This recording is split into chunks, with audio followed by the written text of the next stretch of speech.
Welcome back, ladies and gentlemen, to another Star Wars: The Old Republic video. In today's video, I will be discussing the current game's direction, focusing on the overlying narrative post-update 5.9, alongside other elements of the MMO, specifically industry ideologies of the conventional MMO, and how SWTOR adheres to said theories. To clarify, SWTOR in essence is an unusual MMO, arguably due to the use of unorthodox methodologies around management that other competitors such as the critically acclaimed MMO World of Warcraft and current major competitor Elder Scrolls Online have chosen not to follow, and thus seem to be coping a little bit better in the current MMO climate as a result. With that being said, sit back, relax, and I hope you enjoy yet another Star Wars: The Old Republic video.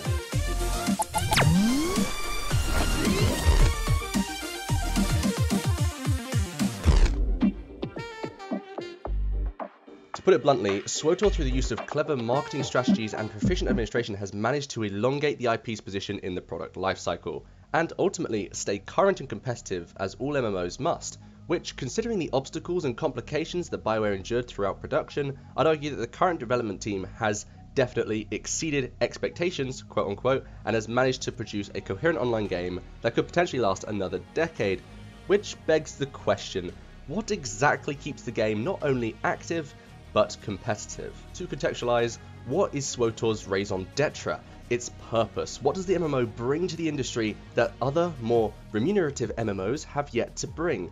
The first point is undeniably the Star Wars IP, its intellectual property, the SWTOR brand, the evocative nature of Star Wars iconography following a semiological abundance of various sci-fi materials, from the nostalgic visual and sound effects of a lightsaber to the particular character archetypes that resemble idols from the original Star Wars OG, i.e. Han, aka the Smuggler, Luke the Knight, and Vader the Sith warrior character, etc, etc.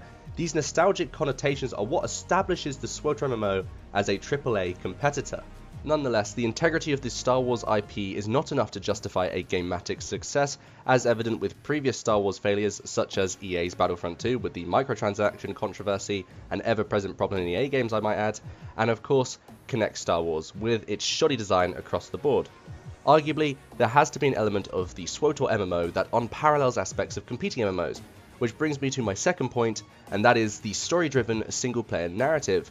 Now, abnormally, SWTOR prioritizes this aspect of the MMO, knowing full well that MMO infers a multiplayer experience, but due to speculatory economical complications, SWTOR's development team has directed focus onto this linear narrative experience, which can be both a good and a bad thing. To justify, SWTOR has essentially derived its fanbase of a concurrent narrative and multiplayer experience as per advertised initially, and has instead contradicted its own marketing hype and attuned its own stylized content to fixate on a niche variant of its own market, in turn dividing the already diminishing community into a small subsegment. By pursuing a single-player experience that pleases one type of audience, the single-player consumer, SWTOR is simply neglecting multiplayer consumers, resulting in the original audience leaving the game for other competing MMOs that focus on this more traditional MMO-tailored experience. Regardless of the cause, SWTOR's content division is struggling to produce content promptly in contrast with certain AAA competitors, such as Elder Scrolls Online, which, to make comparable, ESO has released equivalently 6 daily zones, 8 flashpoint/dungeons, 39 player houses, 2 major expansions, and 3 operations/raids. Within the same timescale, SWTOR has released 2 daily zones, Iocath, and that's including Osus, 4 flashpoints, 3 homesteads, no major expansions, and 1 operation released progressively throughout a year.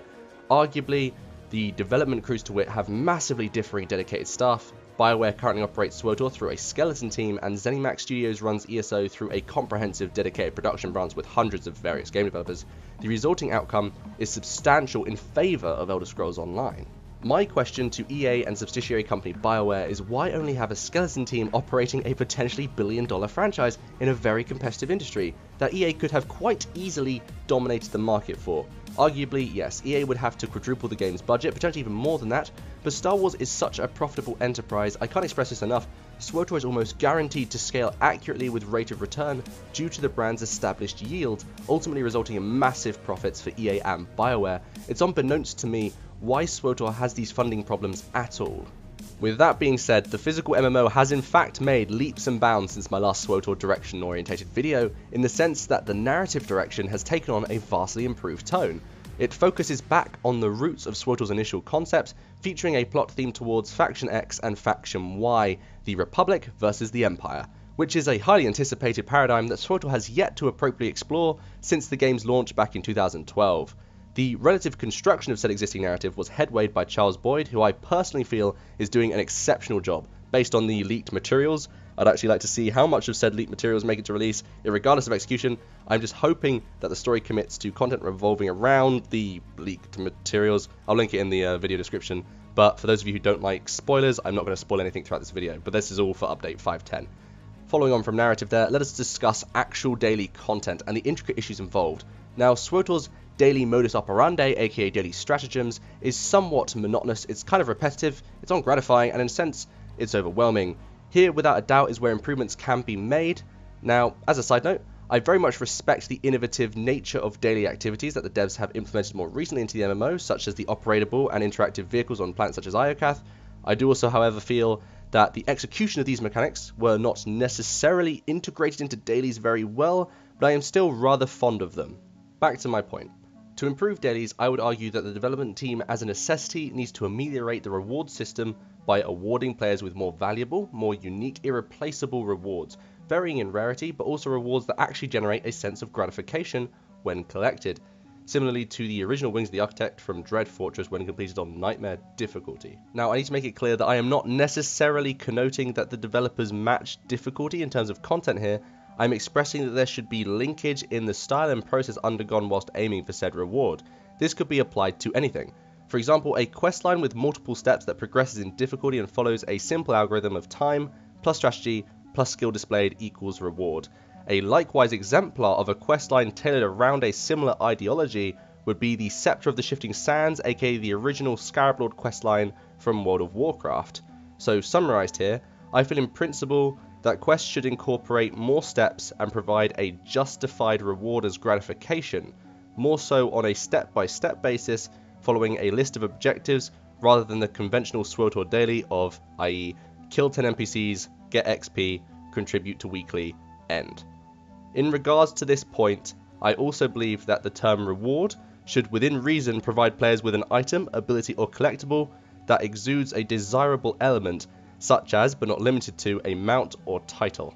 Diverging attention from the cartel market may also prove beneficial here, as constructing mounts, titles and rewards for these quests may indirectly encourage the fanbase to invest more time into the daily stratagem, and thus be encouraged to further invest into the SWTOR title, and thereby increase the game's overall profitability, as it is cheaper to keep an existing customer through subscription than it is to market towards newer customers. Now, in extension of this point, it is also not uncommon for consumers to feel cheated by microtransaction systems, and as a result, cut ties with said system, resulting in a decline in player base. That has a negative effect not only on the community, but the overall metascore of a given title. Within regards to SWTOR's microtransaction system, I would argue that analogy could not be more accurate, as population in correlation has declined directly by result of cartel market incline. To put it simply, mounts and collectibles need to be more obtainable through unpaid means than they do through paid means. Look at other more profitable MMOs, for example, such as World of Warcraft, which has more than 100 items obtainable through gameplay per every 1 item obtainable through the eStore. This should be industry standard in my opinion, and I think this is just something Bioware needs to think about. Moving on, I would like to discuss Star Wars: The Old Republic's endgame. Now, I acknowledge that Star Wars: The Old Republic has a very gripping endgame, however limited, but I think it's noteworthy to discuss specifically gearing, as it is a crucial element of an MMO. Not just the fact of having the highest tier gear, but the process of attainment as well is as equally as important. Star Wars: The Old Republic, as a result of the content deficiency, has been content recycling, which is the act of reusing past patch content as current content, a practice that I personally do not favour. But after exposure to many different MMOs, I have come to accept this practice, as MMOs of course have limitations in terms of development, and morally speaking, content does have some nostalgic value and therefore deserves to be replayable on tier, regardless of the fans' dedication or the consumer's date of play. So content recycling is something I can support. The more pressing problem with Star Wars: The Old Republic as an MMO is that as of patch 5.0 and the implementation of the command crate system, all gearing period has been done through past patch content, meaning players end up redoing former operations that they may have already cleared prior to patch 5.0 just to get the highest tier gear in order to redo content that they have already done, which is in my opinion rather paradoxical. If there is no content to do, then do not add new gear. Not only is there no point, but it conveys a negative atmosphere of desperation around the game and discourages consumers from investing into said title. First hand, I have witnessed this effect on one of the foremost largest guilds on the former Ebon Hawk server It was at the time a catastrophe from an incentive perspective, as raiding guilds had no intention of raiding and ultimately raiding guilds began to disband, again having a negative communal effect. Following on, raids within SWTOR undeniably provoke engagement from all raid participants. Unlike other MMOs, SWTOR utilises an abundance of mechanics that I personally believe trumps competitors, mostly due to the lack of add-ons and the variety of mechanics Styles the Old Republic incorporates into a singular fight. The development team behind raids, featuring Senior Operation Head George Smith, who has since resigned as of patch 4.0, created loads of fun and engaging mechanics for Styles the Old Republic raids, including all of the current Nightmare operations with exception to Gods from the Machine. Now, Gods from the Machine was a very interesting endurance-heavy raid, which I appreciated as a commodity, but again it had a very drawn-out release, which mellowed out the hype of each boss and ultimately ruined the experience for me personally, and I suspect a few others. I would argue that part of the rush with raid content is having all raiders push through each boss, one after another blind, in order to achieve world first. This race on release is what brings MMOs to life and is why raid teams on World of Warcraft have been growing strong since release, and in some cases never disbanding. For example, Methods team. I feel SWTOR could derive raid ideas from this methodology and produce a really great spontaneous raid that the raiding community would not necessarily expect, which would again ideally produce a lot of hype. My final point within confinement to endgame and game variety is the lack of new classes since launch. Most games, especially of the MMO genre, contribute to their theoretical content pool by adding new interesting classes with unique movesets to distort game balance and add a sense of freshness to a specific style of content, whether raiding, PvP or otherwise. SWTOR, however, has yet to add a new class despite discussions and rumours of potential new classes being added to the game. Even theory crafters on Reddit and the official SWTOR forums have custom constructed, idealistically balanced utilitarian classes that would merge well into the current SWTOR metagame. Now, as to why SWTOR has not yet introduced 2 new mirror classes is somewhat puzzling to me, especially after 6 years. To speculate, I believe the developers have not invested into a new class because of story-driven reasons, as other classes all have their own specific class narratives. I therefore am inclined to argue that the development team should introduce a new class comparable to the World of Warcraft Death Knight model that features a level-capped character, and a shorter campaign as a result. Throughout this segment of the discussion, I plan to converse on matters of narrative within the Tor EU, focusing on the expanded narrative concerning our protagonist figure, the Outlander/Commander, and his endeavours regarding the occupation of Iokath, and the extended story around Theron Shan, without breaching the developer's request concerning the leaked spoilers of Update 5.10, aka the Interlude 2.6.0. As of the narrative pinnacle around the Iokath denoma, our antagonist figure Acina as well as Malcom were both slain by the hands of the Outlander in separate storylines, resulting in a paradox dependent on your specific choices throughout the given narrative. From a canon story arc perspective, this can be disastrous as there is no longer a true canon. This heavily influences RP communities in-game and can very much so damage the validity of the linear story. As MMOs go, this breach of codes and conventions should be frowned upon, but within context to the fixed genre and playstyle established by the KOTOR single-player titles, arguably this choice of decision-making in an MMO is justifiable. Disregarding this, however, it was a very bold move, as now the game has continuity errors through the given script, which become more and more transparent as characters are forced to interact with one another, again due to budgeting, script writing, and the number of continuity errors throughout the script, with all the different conflicting universes. I, from a personal perspective, would have advised against this style of writing in an MMO due to the large-scale structure of the player base and the constant demand for a concise story. Nevertheless, this is now the case, and as a consequence, I would suggest the development crew move away from the current paradox-ridden story and focus more on a solid narrative for the sake of continuity. Another point concerning narrative is the Theron Shan arc, which ultimately proved pointless and left players rather unsatisfied at times. The gameplay around said Theron arc was engaging and actually somewhat interesting, so I would arguably give them a pass there, as the narrative here was tolerable. In addition, there were some interesting engagements with former characters such as Darth Baras for the Sith Warrior that managed to gratify most consumers. But focusing solely on the singular Theron narrative, his character proved to be rather underwhelming, as Theron was more so a 2D persona throughout the arc, as he showed no emotional connection to the Outlander whilst under surveillance, and furthermore, he proved to be basically useless in a meaningful situation, which goes completely against the original character structure within context to the Forged Alliance questline. So, to elaborate, Theron went from the helper to a damsel archetype of character with no clear justification as to why, which I'm sure Charles Boyd and the writing team will eventually expand upon, but currently Theron has come across as very underwhelming. Moving on now from the narrative point, I'd like to focus more so on the moral compass. So from a psychological view, MMOs function as a form of escapism for the average consumer. Whether the game is played for fun or for a deeper psychological issue differs depending on the given user's relationship with the game. Keith Koenig has acknowledged this by introducing and focusing more so on the quality of life improvements to make one's daily life in the MMO more comforting. However, there is the ethical issue that is ever present in the MMO, and that is the lack of content and the primary focus on the cartel market, as mentioned earlier in the video. Now, these issues are probably the most pressing in the game currently, and have left a lot of the active daily players in a limbo-like state whilst waiting for some form of new content. In a way, I feel an MMO has an obligation of responsibility to look after a player base upon its lifespan, and assure that the players are satisfied, especially considering the lengths MMOs such as SWTOR takes in an attempt to get players addicted. I personally know players who have been constantly active since release in 2011 who are currently addicted and are not necessarily enjoying themselves as a ramification of the content deprivation.